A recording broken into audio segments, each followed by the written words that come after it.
Rigtig, rigtig godt i dag.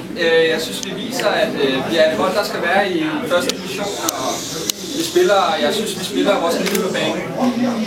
Tættere på mikrofonen.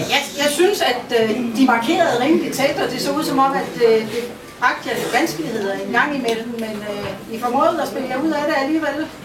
Ja, når det går godt, som det gør i første division lige i øjeblikket, så lykkes tingene. Også selvom vi kommer under pres, så scorer de ikke, og jeg synes, alle gutterne skal have masser af ros. Det var en stor kamp.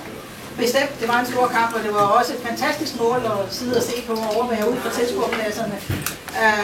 Men efter målet, så blev det spændende. I blev presset lidt i bånd, men jeg vil give dem så meget af forsvaret. Det stod godt. De stod rigtig godt i dag, og det vil altid være sådan, at når vi kommer foran 1-0, og der mangler 5 minutter, så prøver det andet hold altid at score til sidst selvfølgelig. Men jeg synes, vi afværger rigtig godt i dag, og de kommer ikke frem til nogle store chancer. Det er alle sammen skud udefra. Ja, jeg synes bare ikke, der er styr på det alligevel.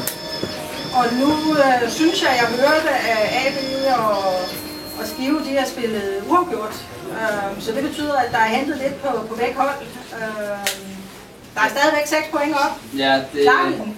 Ja, 100%. Selvfølgelig klarer vi den. Tak for det.